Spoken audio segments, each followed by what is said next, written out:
Good evening. I'd like to call to order this evening's Legal Affairs Committee meeting.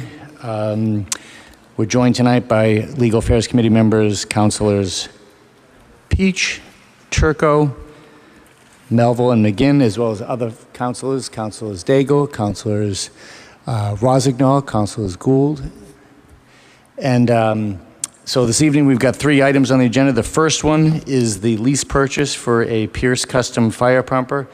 Would like to call Mayor Betancourt to his honor to speak before us regarding this matter. Mayor Betancourt, welcome. Okay. Thank you, Mr. Chairman. Good evening to you. Good evening, councilors. Hope everybody's doing well. A few items today. The first one being the request to authorize a lease purchase of a Pierce Custom fire pumper. $862,000. You may recall a few months ago I came forward requesting from you approval during our capital to purchase a fire pumper. This would be the second. We're trying to upgrade our fleet and we're trying to plan ahead for the future. As you may remember from that discussion, it's approximately 2 years out in order to get a fire truck. We just received a fire truck about 6 weeks ago that we had on order for over 2 years. We're trying to get our orders in now so we can get in the pipeline with one that we're purchasing through capital and then one today, hopefully for approval in order to do a lease. You may recall from previous purchases or previous leases, I'm allowed to sign a 3-year lease agreement.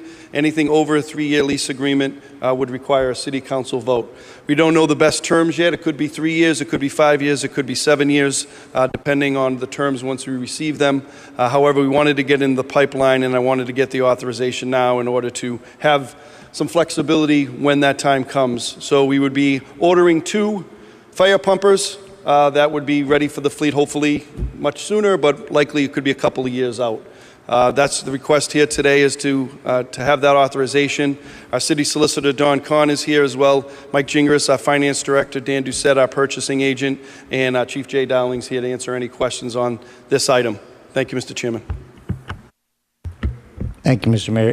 Any questions from the committee members? Councilor Turco. Thank you, Mayor. This is for one, right? So there's a second one coming. Well, there's one that you approved, the capital, okay. A few months back, so this would be the second one. Okay. Which option are you inclined to go with, option 1 or option 2? I would defer to Mr. Gingras on this in terms of the options.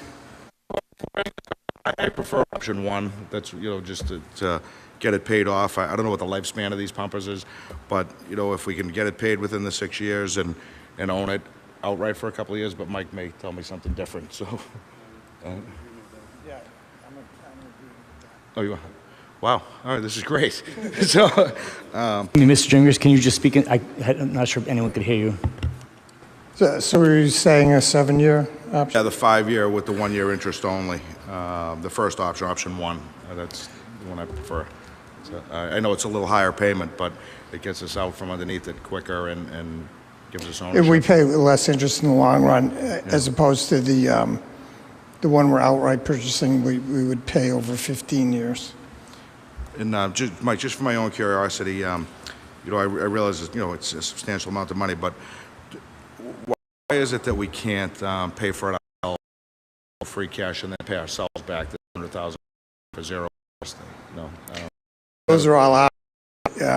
When we put this, we were trying to expedite the purchase and get it in the pipeline. And not even use to leave it off, and then using our own funds either through cash or through a bond. Okay, thank you very much.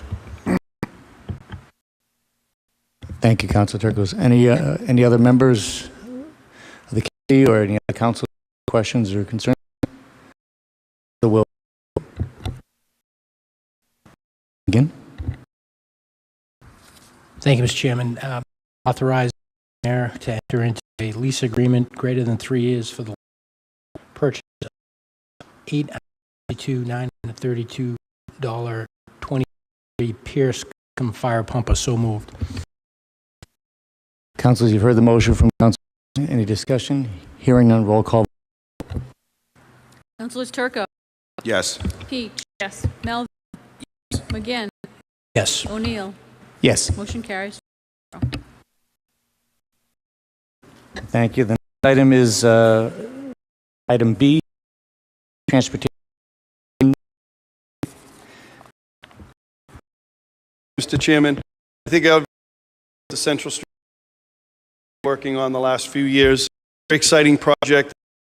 I believe is going to completely transform that area from where to ultimately Bill and a little past that. Landscaping, sidewalk, trees, lights. I think is going to have a transformational effect in that area from more aesthetically pleasing. Really a great project. And as you know, we've talked times. This is a TIP project that's being paid through federal and state government. We have some pieces that are on us, but a $20 project is being funded part by this TIP. Excited about it. They've been the way. This is the most recent easement process, which is 108 temporary easements, 24 permanent easements.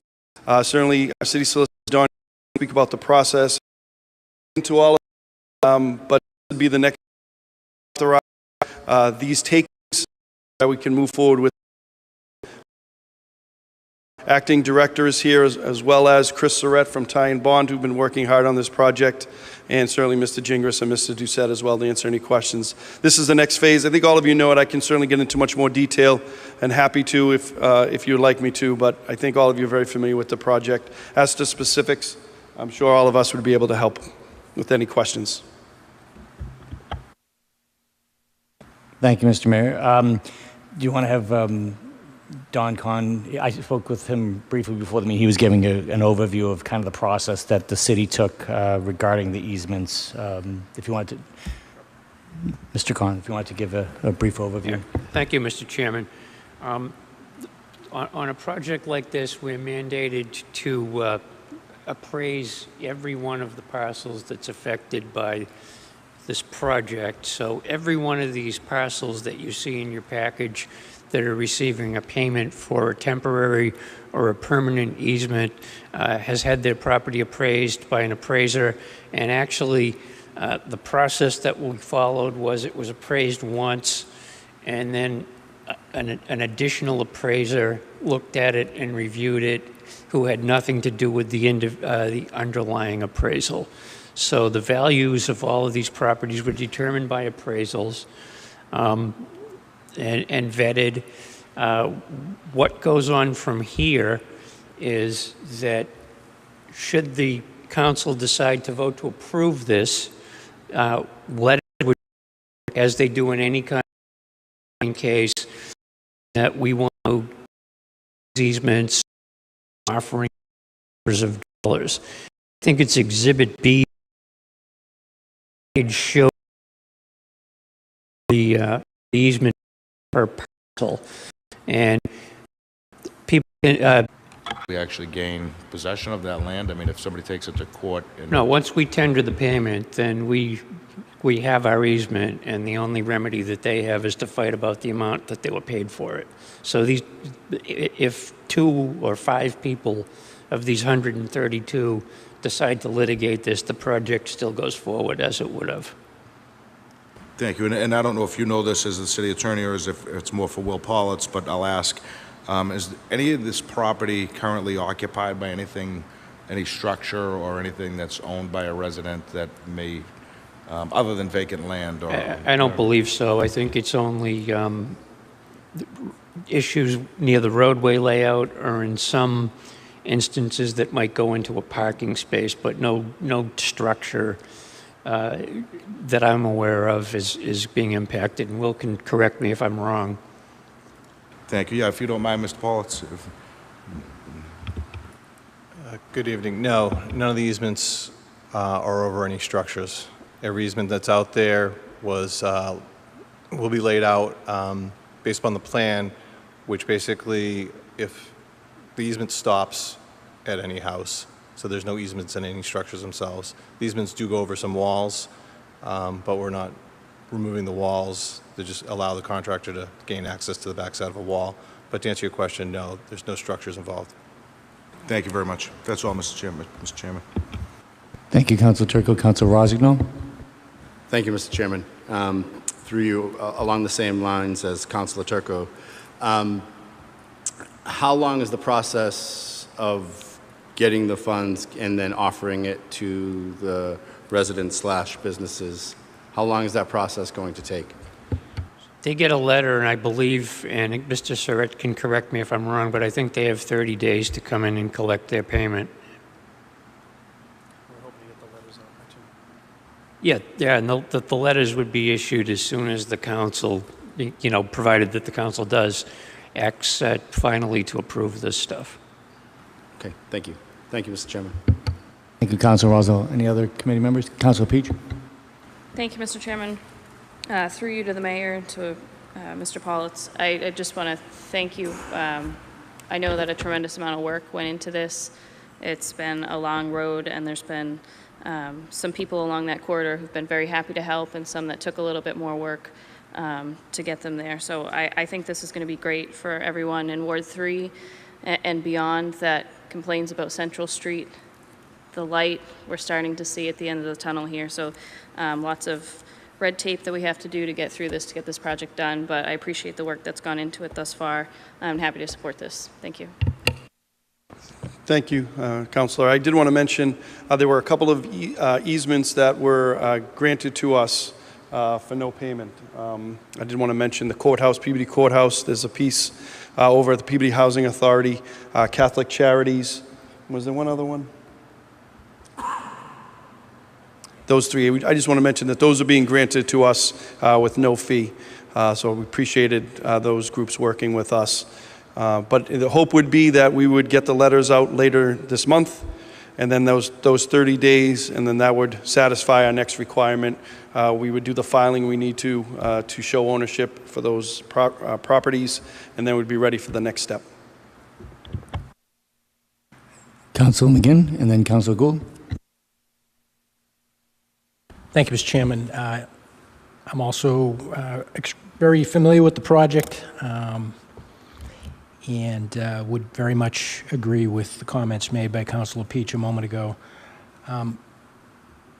Chairman, there's a lot in this package, and if maybe we could have Attorney Khan come up and just kind of give us a rundown, kind of administratively, what we need to do to advance this in terms of the motions. There's several documents in here. I'm not sure which ones we need to advance and how to do so. Essentially, what you're being asked to do tonight are three things. To approve the takings, to approve the temporary and permanent easements. There are 132 in total. I think it's a breakdown, as the mayor said, is 108 are temporary, and the rest are permanent easements. So the committee would need to vote to approve the takings, to approve the amounts that are set forth in, I believe it's Schedule B, for each of the properties, and to accept the donated easements, the groups that didn't seek any compensation. And I think there are four. I think there's the Catholic Charities, there's the Peabody Housing Authority. We got a donated easement for the frontage along the Peabody District Court, and we got an easement donated from the MBTA. So those are really the tasks that are before you this evening, is to, should you see fit, to vote to approve those three steps. So, Mr. Chairman, through you to Attorney Khan. So the Peabody Housing Agreement spells out the specifics of that donated easement, is that correct? Right, and some of these are Same linked. with the sample MBTA license agreement. I mean, that's a sample document. Right. So I'm sorry, go ahead. do we have the completed? We had it kind of in our package as a placeholder. I'm not sure. Yeah, we submitted them because we wanted to have you see what the text of the agreements would be. And I believe Mr. Politz has received sign-offs on all, or maybe all save one, but I think he's got all of them. And he was going to submit copies of those to you tonight so that you can see that they're executed. And I think there might have been some small changes to some of the other documents.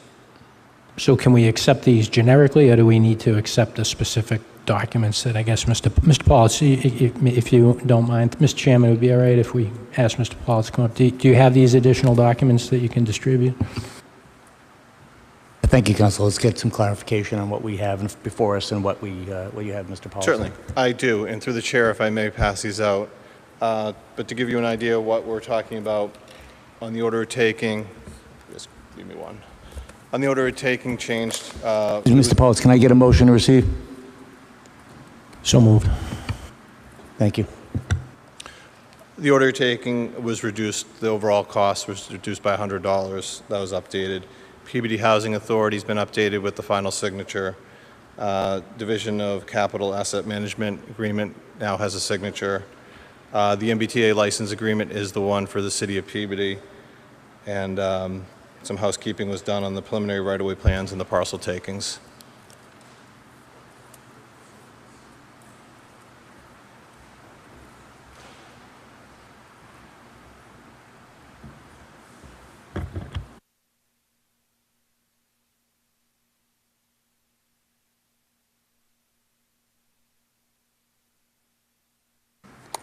As folks are looking to, Attorney Khan, could I just double check?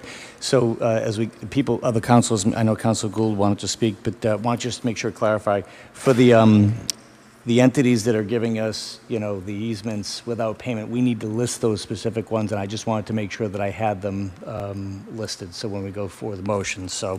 There is a listing. Someday I'll get that right. There is a listing in the taking document. Mr. Surratt could probably point you right to it. I can't off the top of my head. Where is that, Mr. Surratt? So good evening, everyone. So it's actually the list of documents is it's both in the order itself and then also in the plan set attached. It's tabularized, so it is they're called parcel summary sheets, and that is part of the 11 by 17 plan set that is included in your information. Each one of those is broken down with each of those parts with the square footage that's associated, listed in two places. So just to clarify, we have Schedule A, which is listed, Schedule B is compensation awards, that those include all we're talking about, as well as the housing authority. And, That's correct. Okay, so Yep. good. We Fund duplicate schedule. The schedule does not. Thank you. Councilor Gould, did you want to? Chairman, through you to the mayor. Mayor, I know things have gone crazy financially on this project. Where do we stand? And just can you give it a 30-second overview of what's going on, please?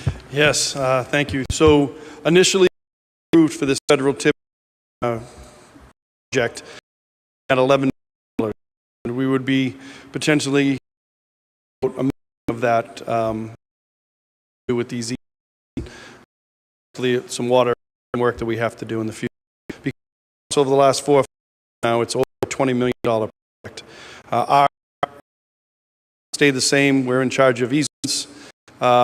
Also, which would be a part of this project as well. So, it's escalated $11 million now to that. See if everything continues to go as according to. Start to see a little bit of work at the calendar year. Some sketching out of working, but really start as soon as weather allows next. Thank you, Mayor. Thank you, Mr. Thank you, Councilor Gould. Turgo? Thank you, Mr. Mayor. Just back to the eminent domain. We approved $1 million for Attorney Khan. We $1 million for the. You know whether it's still within budget. dollar range, or is there? The total of the easements right now are 26.4. Okay, and does that include all fees and the attorney, anything that may come along with that? Probably the 626 compensation. I think outside of that,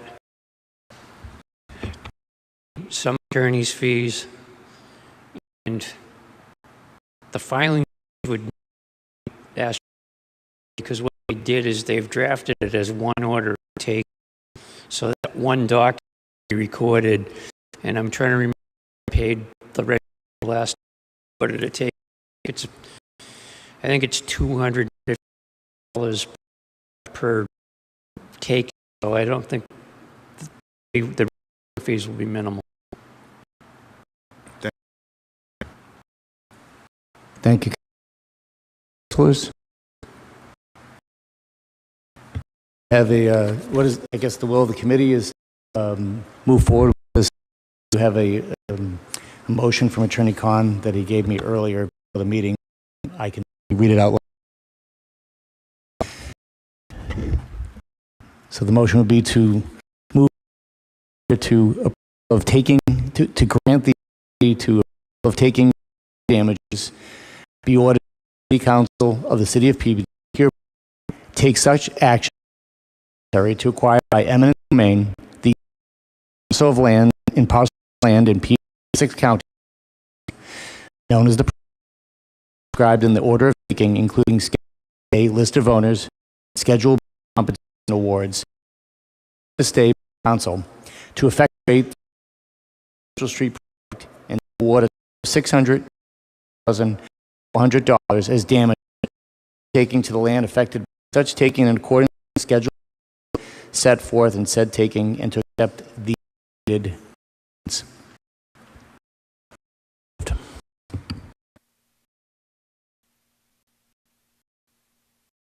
In the order when I drafted that, since that time, the amount is by $100. It's $626,300. Mr. Paul, just let me. It's $100 less. I'm sorry to interrupt. It's important to get them, and it's always good to go down. Yeah, so moved, Mr. Chairman. And on the motion, clear the 4 donations, is it in the, Just to clarify that those Schedule B all taking encompassed all those properties. Is he still here? Let's make sure we button it up. Yes, that is correct. All of the easements for the listed in that schedule. And then if you look at Schedule B, it'll say some that will say, I think it say donation. All of the damages there we get to our damages. Thank you. Yeah. And we're publishing all 3 on set to do within the context of the motion, correct? That is correct. Thank you. I had moved that motions on the. Council, again, you've heard the motion on the motion discussion. Hearing vote, please. Yes. Bill? McGinn? Yes. Motion carries 5-0. We'll now to item 3.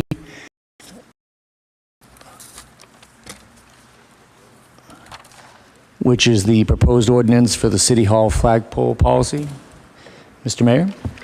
Thank you, Mr. Chairman. And admittedly, this was not an item that I was very familiar with, but what's happened, I think, in large part because of the tense political atmosphere that has taken hold in this country, this has become a topic that has come up at a number of meetings that I've had with my colleagues, mayors, town managers, other state officials, of an issue that's arisen in a number of cities and towns across the state.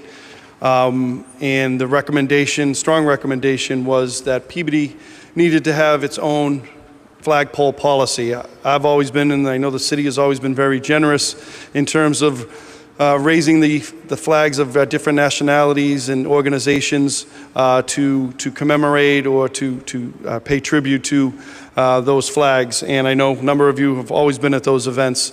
But there has been times very recently where some organizations have come forward requesting flags to be raised that I don't think really fit the spirit of what we want here in the city.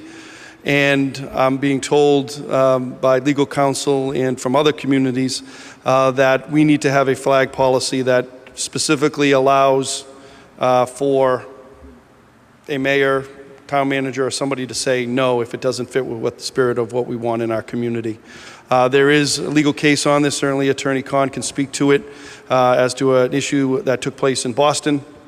That also is a part of why we're bringing this forward. But I think this is important for us to take, again, just envisioning because of where we stand right now in our nation, there could be a request from an organization that would be not what we want, and we would not be proud to have raised above City Hall. And by not having a policy in place, it could be challenged in court, but by having a policy in place, we believe that we are secure in making decisions as to what flags are flown here. So Attorney Khan is certainly available to answer any questions on this item as well, but this is something that has really been coming up quite a bit, and I'm learning from other cities and towns.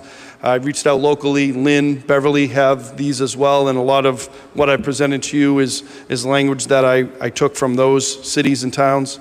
Kind of like with the First Amendment auditors. These are some things now that are a little different than what's typically come our way, but this is trying to get out ahead of this potential issue that could arise in the future.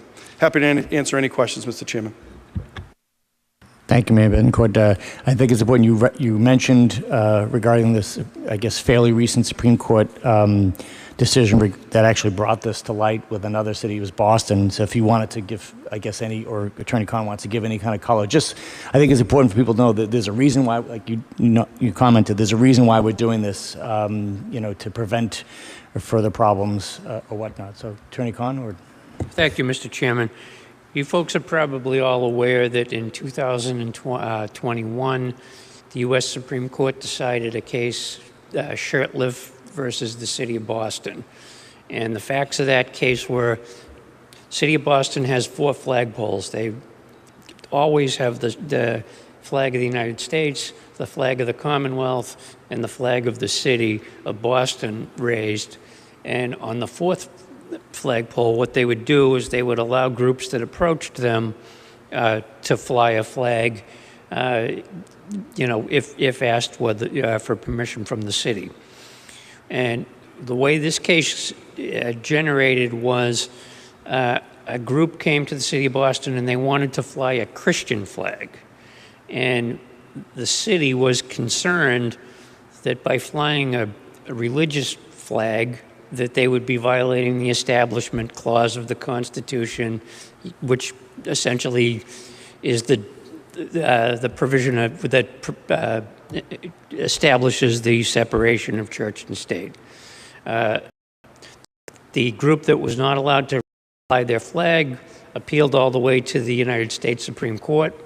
The United States Supreme Court found in their favor, and one of the salient things in the decision was the problem that there was no policy in it.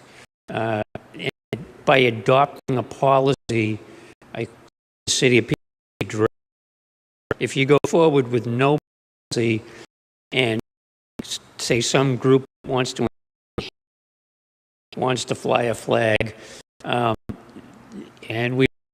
if we don't deny them that opportunity, then we would lose in court under the decision. So it's a wise move, I think, for the city to relative to use the flag.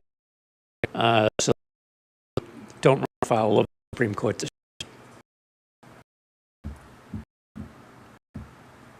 Good Attorney Khan for that. Council Gould? Thank you. Through you to either the mayor or Attorney Khan, are there current requests that we deny, Mayor? No, there are not. This is trying to get out ahead of this a little bit, envisioning that it could happen in the future, but there has not been a request that has brought forward that has raised an alarm for me, no. Thank you. Thank you, Council Gould. Any other councilors? Council McGinn? Thank you, Mr. Chairman. Through you to either the mayor or Attorney Khan. I guess, Mayor, in your letter here, you requested a draft, or you said you enclosed a draft ordinance, but I'm not really sure this is an ordinance per se. It's a policy, and I'm not really sure where this thing will live exactly. Do we have a group of policies that we can add this to somewhere, or where exactly would this reside, so that there's some kind of formality to it? Otherwise, it's just sitting in somebody's desk drawer to remember that they pull it out at the right time in the future.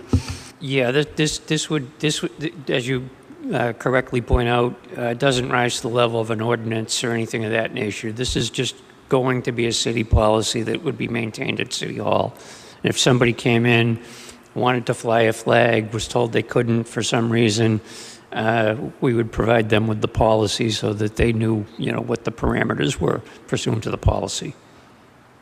So I guess maybe it is going to So the follow-on question, is there some other group of policies that we're adding this to, or is this a standalone item? I mean, there are various policies that reside in different departments. I don't know that we have a compendium of all city policies in one place, but this would be maintained with the and with a copy. I think if somebody came in about our flag policy, then the mayor's, the clerk's office, and about our policy. So it would be in the records of the city clerk. My opinion. Thank you. And Mr. Chairman, through you to the clerk.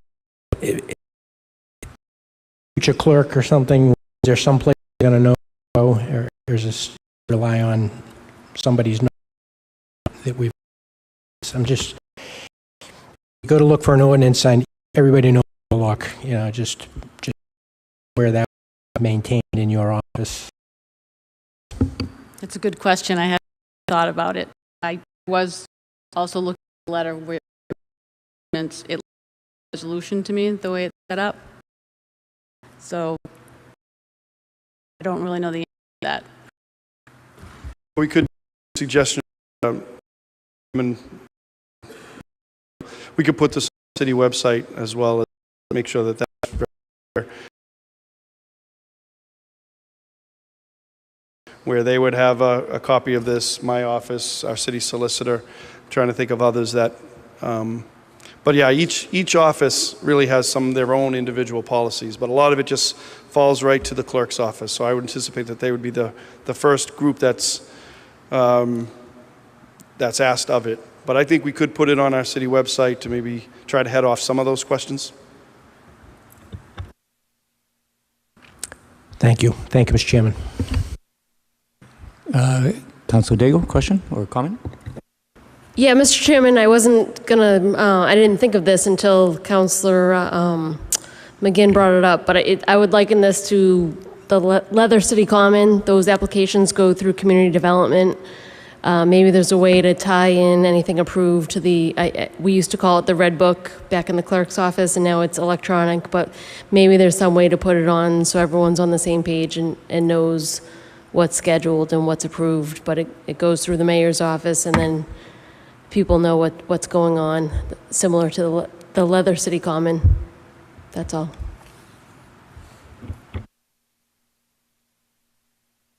Actually, I just had, what is the Leather City? I should know, you mentioned the Red Book, just to clarify. The Leather City Common, when Mayor Pete built it, Mr. Chairman, he wanted to keep it kind of separate. It was special to him. So to reserve that, it doesn't go through Parks and Recreation. It actually goes through community development. And I think it does get the mayor's blessing to use that park. So I think that process might be the application's online. If people call, they come in, they apply through that. So I could see that kind of in a similar process. Thank you. I'm embarrassed that you did say Leather City Common, but I'm like, okay, park where the concerts are. I just, I sounded a little foolish saying what is that, but I heard a red book and I'm like, I'm not sure what this was. Just stating the obvious. Any other councilors, any comments or questions? What's the will of the committee at this time? Council McGinn? Thank you, Mr. Chairman. I would move to adopt the City Hall flagpole policy as attached to the communication from His Honor the Mayor dated May 3rd, 2023. So moved. Thank you, Council McGinn. You've heard the motion. Any discussion? Hearing none. Roll call vote, please. Councilors Turco, Yes. Peach, Yes. Melville, Yes. McGinn, Yes. O'Neill. Yes. Motion carries 5-0. Thank you, councilors. Thank you, councilors, and thank you, Mayor Betancourt, and all that came here tonight, Attorney Khan and Will Politz. At this time, I'll entertain a motion to adjourn. So moved. On the motion, all in favor, any opposed? It's a vote. We are adjourned.